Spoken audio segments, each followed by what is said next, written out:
Bonjour à toutes et à tous, ici Valentin pour la chaîne André et Valentin et aujourd'hui on se retrouve pour une nouvelle vidéo. Et aujourd'hui le sujet de la vidéo ça va être un tutoriel un peu plus précis sur la dernière étape de la méthode Keol au Pyraminx. Alors si vous ne savez pas qu'est-ce que Keol, et ben c'est tout simplement la méthode que nous nommons Oka en France, alors je ne sais pas du tout pourquoi. D'ailleurs c'est faux hein, moi-même dans mon plus récent tutoriel de Pyraminx, hormis aller plus vite, je vous ai présenté la méthode Oka, même j'ai fait un tuto, et en fait c'était la méthode Keol. Bon, je ne suis pas le seul cubeur français à m'être trompé, hein. Il y a aussi CubeBrowser, Clément Cherblanc et d'autres. Voilà, donc à partir de maintenant on va appeler cette méthode par son vrai nom qui est donc Keol.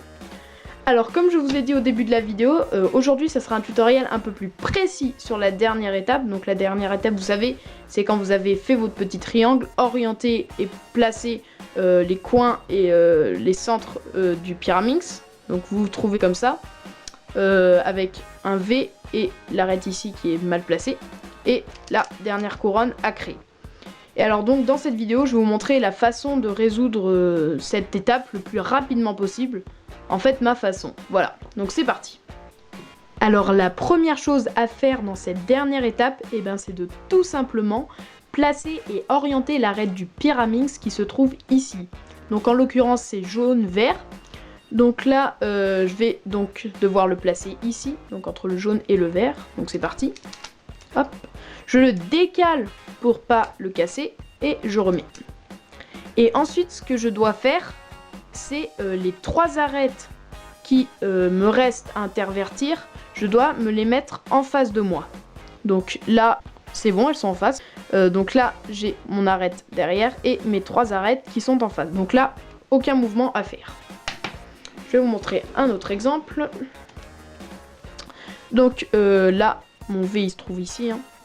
Donc là, l'arête à placer et à orienter du Pyraminx, c'est celle-ci, donc le jaune-bleu, que je vais devoir placer ici. Donc si je monte là, vous voyez que c'est mal orienté, enfin mal orienté. Donc je vais faire U, donc je vais devoir le placer comme ceci. Je décale et je remets, j'ai rien cassé. Et ensuite je dois placer les trois arêtes qui me restent devant moi. Donc là c'est bon, encore aucun mouvement à faire, les trois arêtes sont devant moi. Et voici la dernière étape, toujours avec le V qui se trouve ici. Donc là, encore une arête jaune-vert à placer, comme pour celui-ci. Donc je vais devoir la placer ici. Donc vous voyez que si je lève là, c'est pas bon. Donc je dois décaler comme ça, faire un mouvement U. Je le place, je décale pour rien casser. Donc je peux aussi le décaler comme ceci, hein, ça change rien. Hop, et je remets. Et ensuite, je vais devoir placer les trois dernières arêtes à placer et orienter devant moi. Donc là, j'ai juste à faire un mouvement U pour que ces trois arêtes se placent devant moi. Voilà. Alors maintenant, je vais vous montrer deux cas particuliers. Alors le premier, c'est celui-ci. C'est quand donc nous avons le V ici. Et l'arête que je dois placer et orienter, et ben en fait, c'est celle qui doit se positionner au même endroit, si vous voyez ce que je veux dire. Par exemple, là, c'est le jaune-vert. Je ne peux pas le placer sur la tranche du dessus, puisqu'il doit être ici. Et ben tout simplement, quand j'ai ça, soit on peut le sortir comme ça, donc tout simplement c'est ce que je fais, je crois, ou sinon on peut faire un petit ascenseur, comme ça, voilà. Donc il y a plusieurs solutions, le plus important en fait c'est de le sortir, voilà. Et le deuxième cas particulier c'est celui-ci, c'est quand en fait j'ai déjà une arête qui est placée et orientée sur la dernière couronne. Et bah tout simplement ça c'est un petit skip et là en fait vous n'avez pas besoin de placer l'arête qui se trouve ici. Ça vous fait gagner quand même un peu de temps. Voilà, bon c'est pas tout le temps hein, mais quand ça nous arrive c'est toujours mieux. Voilà. Alors maintenant je vais vous montrer les 4 algos qui vont vous permettre de résoudre le Pyraminx. Donc oui il y a 4 algos sauf que je n'ai que 3 Pyraminx donc je peux pas tous vous les montrer là devant la caméra. Mais bon c'est pas grave. Donc voici le premier cas, donc il est formé comme ceci. Avec deux couleurs adjacentes ici et une arête qui a un sticker de la même couleur de la tranche qui est sur la gauche. Donc avec l'arête qu'on a placée et orientée tout à l'heure. Hein. Donc là j'ai les trois arêtes devant moi. Et en fait là je vais vous montrer ma petite technique pour le différencier du cas que je vais vous montrer après qui est celui-ci. Qui lui ressemble très fortement. Pareil, hein, deux couleurs adjacentes ici et le sticker qui est identique sur la tranche là. Et en fait là on pourrait se dire ah ouais ils sont identiques mais il y a une petite technique pour les différencier. Et voici la même. Et voici la mienne. Alors moi ce que je fais, c'est que je regarde donc l'arête qui a le stickers identique de sa tranche, donc là en l'occurrence jaune-bleu, et je regarde si elle doit aller se placer de l'autre côté. Vous voyez? Si elle doit se placer ici. Donc le jaune-bleu, est-ce qu'il doit se placer ici? Oui. Donc là entre le jaune et le bleu. Et si, si c'est le cas, et ça veut dire que c'est ce cas. Donc celui que je vous montre tout de suite, qui fait R', L', R, L'. Donc tout simplement R', L, R, L'. Et voici son symétrique. Donc pour le symétrique c'est pareil. Hein. Je regarde cette fois maintenant sur la droite. Hein, c'est l'arête qui a le stickers identique mais cette fois sur la tranche de droite. Et je regarde si elle doit aller de l'autre côté. Donc là, oui. Hein. Et donc si c'est le cas, c'est ce cas-ci. Donc là, c'est L, R', L', R. L, R', L', R. Voilà. Alors voici maintenant le deuxième cas, donc celui qui ressemble très fortement au cas précédent. Donc c'est celui-ci. Et alors là, pour le différencier, c'est pareil. Je regarde si l'arête qui a le même stickers ici doit aller là. Et sinon, ça veut dire que c'est ce cas-ci et non le cas que je vous ai montré tout à l'heure. Donc lui, il est vraiment très simple, hein, c'est juste R, U', R', U. Donc il y a plusieurs possibilités pour le faire. Il y a de très bons cubeurs au Pyraminx qui le font comme ceci en fait. Quand ils tombent comme cela, en fait ce qu'ils font, c'est qu'ils font un mouvement Z. Ils se placent comme ceci et font L, R', L', R. Ce qui passe quand même plus vite qu'avec les doigts. Voilà. Ensuite le symétrique c'est pareil. Donc je regarde l'arête qui a le stickers identique. Donc là en l'occurrence vert-rouge. Et je regarde si l'arête doit aller de l'autre côté. Et sinon ça veut dire que c'est ce cas et pas le cas que je vous ai montré précédemment. Donc quand vous avez ça, tout simplement faites L', U, L et U'. Voilà. Donc vous savez, donc on peut aussi le résoudre d'une autre façon, hein, comme la plupart des grands cubeurs le font. On se décale comme ça, pardon, et on fait R', L', R, voilà. Hop, et voici le dernier cas, donc c'est celui-ci, enfin l'avant-dernier cas, pardon. Donc c'est celui-ci qu'en fait nous avons une face de fait, mais les trois arêtes ici sont à intervertir. Donc pour le différencier de son symétrique, en fait il faut regarder dans quel sens il tourne. Donc là, l'arête jaune-vert elle doit aller ici, l'arête vert-rouge ici et l'arête vert-bleu ici. Et en fait ça tourne dans le sens normal des aiguilles d'une montre. Donc ça veut dire que c'est ce cas-ci. Alors quand vous avez ça, vous faites L, R', L', R2, U', R', U. Voilà. Et pour le cas symétrique, donc cette fois, c'est-à-dire que les arêtes tournent dans le sens inverse des aiguilles d'une montre. Donc le vert bleu doit aller ici, celui-ci ici, et lui ici. Et donc quand vous avez ça, vous restez au même endroit et vous faites R', L, R, L2, U, L, U'. Voilà, donc c'est des algos un peu plus longs, mais aussi simples à apprendre. Alors maintenant, voici le dernier cas. Donc c'est celui-ci. Donc lui, il n'a pas de symétrique. Hein. C'est quand, en fait, vous avez pas 3 arêtes à intervertir, mais juste 2. Donc vous avez vu que là, en fait, l'arête qui était ici, s'est placée et orientée. Donc vous avez juste ce cas-là que vous devez peut-être connaître si vous avez fait la méthode débutante. Donc vous faites en fait R, U', R', U, et vous faites R', L, R, L'. Voilà, c'est un algo qui se passe assez rapidement, qu'on peut faire avec les doigts. Voilà. Alors je voulais juste vous parler d'une petite chose, c'est qu'en fait les 3 cas que je vous ai montrés auparavant, on peut les trouver sur une autre forme, on peut les trouver sur 2 formes possibles. Par exemple, le premier cas que je vous ai montré tout à l'heure, celui-ci, avec l'arête qui doit aller là, donc ce cas-ci, qui fait R', L, R', L, R, L', on peut le trouver sur une autre forme qui est celle-ci. Avec toujours l'arête qui a la même couleur, le stickers qui a la même couleur que la tranche ici, mais comme c'est pas aligné comme tout à l'heure, c'est pas la même couleur que les 2 stickers d'ici. Voilà, alors moi je trouve que quand nous tombons sur cette orientation, c'est plus facile à le repérer, tout tout simplement parce que là il ressemble pas du tout à l'autre. Donc moi ce que je fais, je vois juste là les deux couleurs identiques, et ben je sais direct que c'est celui que je fais sur la droite. Hop.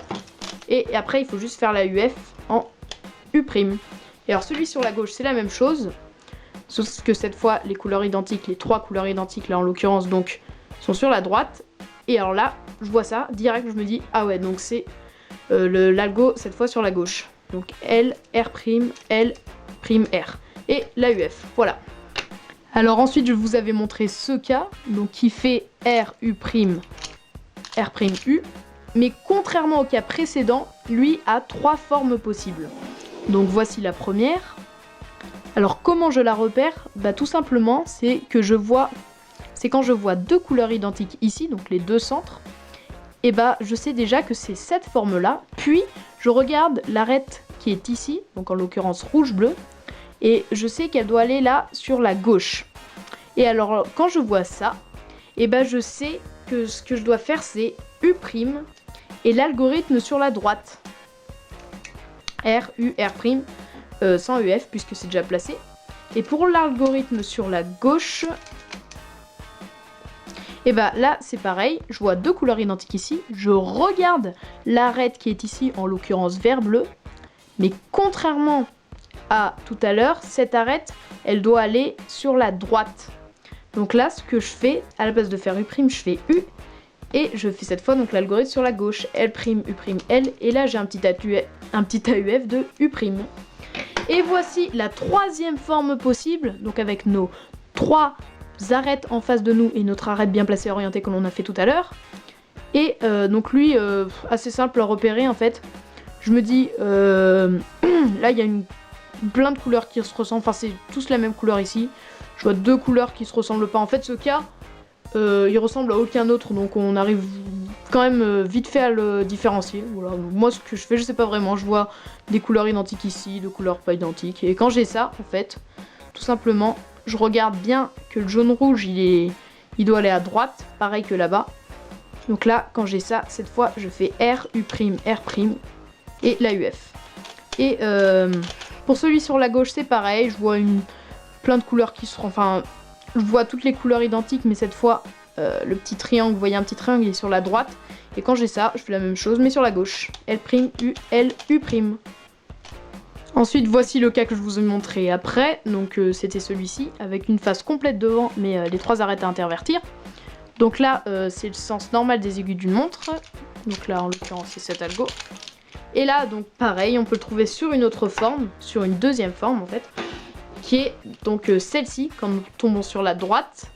Donc avec notre arête placée et orientée derrière, et nos trois arêtes à intervertir devant nous. Et alors lui, pour le repérer, bah, c'est simple aussi, hein. Je regarde, en fait, je vois couleur identique ici, couleur identique ici. Enfin, je vois juste que la couleur qui l'intruse, bah, c'est celle qui est sur la droite.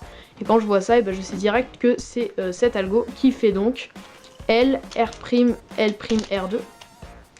U', R', et pas besoin de faire U, puisque c'est déjà placé.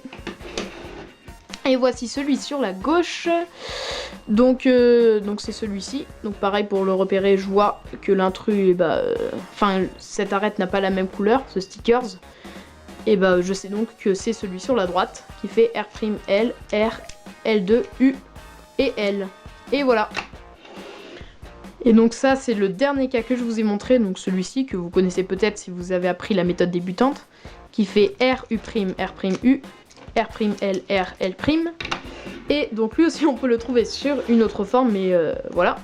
C'est quand vous avez cela, donc votre VI ici, et vous avez deux arêtes bien faites, et une arête qui est bien placée mais mal orientée, et pareil ici. Et ben là ce que vous faites un setup, vous les mettez en face, vous faites l'algo, donc de celui-là, hein, et vous remettez, vous faites un D-setup. Voilà. Donc maintenant je vais vous faire trois petits exemples au Pyraminx et avant d'achever cette vidéo. Alors c'est parti pour les trois exemples, donc on va commencer avec celui-ci. Donc ce que je vois là c'est que j'ai déjà un petit bout de triangle de fait, donc je vais juste placer le tips. Et l'arête qui est ici, et bah, c'est le jaune-vert. Donc ce que je vais faire c'est que je vais la placer comme là. Oh là là, j'ai un truc... Oh là là. Là, je vois déjà que ça, j'ai un V qui est déjà formé. Bon, alors comme on est en méthode chaos, je vais pas vous montrer ce que j'aurais fait en speed solve, mais bon.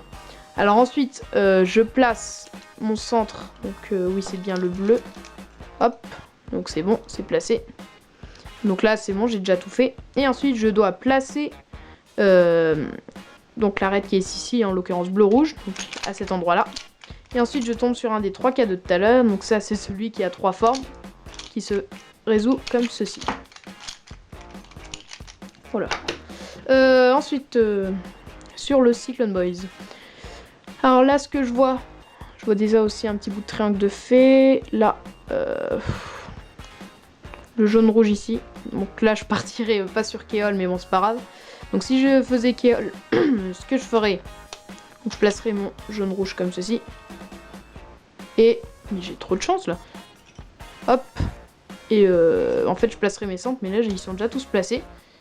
Et là, c'est un petit cas que je connais en one look, en fait. C'est je place comme ceci, je lâche pas et je fais ça. J'ai résolu mon Pyraminx. Et voici le dernier exemple, j'espère que j'aurai pas autant de chance.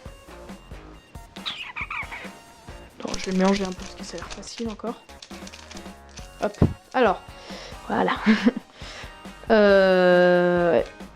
Donc là, ce que je vois, c'est que je vois ça. Le jaune-vert qui doit aller ici, le jaune-bleu ici. Donc, je fais un truc comme ça. Je place mon triangle en bas à gauche. Je place mon centre rouge. Donc là, je vais vous montrer un petit truc que je fais. C'est un peu du niveau avancé, mais bon, c'est pas grave, hein, c'est toujours mieux de vous montrer. Là, en fait, je vois que j'ai déjà une arête bien placée et bien orientée. Donc à la place de placer mon tips et le centre en même temps et casser ce que j'ai ici, et ben ce que je vais faire, c'est que je vais le protéger. Je vais placer mon centre et je vais le mettre. Et là, pareil, je place, voilà. Et donc vous avez vu que là, j'ai l'arête placée orientée que j'ai sauvé tout à l'heure. Et je tombe sur un des 3 cas de tout à l'heure, qui est celui-ci, qui a 3 formes possibles. Voilà. Donc voilà, j'espère que cette vidéo vous aura plu et qu'elle vous aura aidé. Si vous avez des questions, n'hésitez pas à mettre un commentaire. N'hésitez pas sinon à vous abonner, ça sera super cool. Allez, passez une bonne journée, à plus!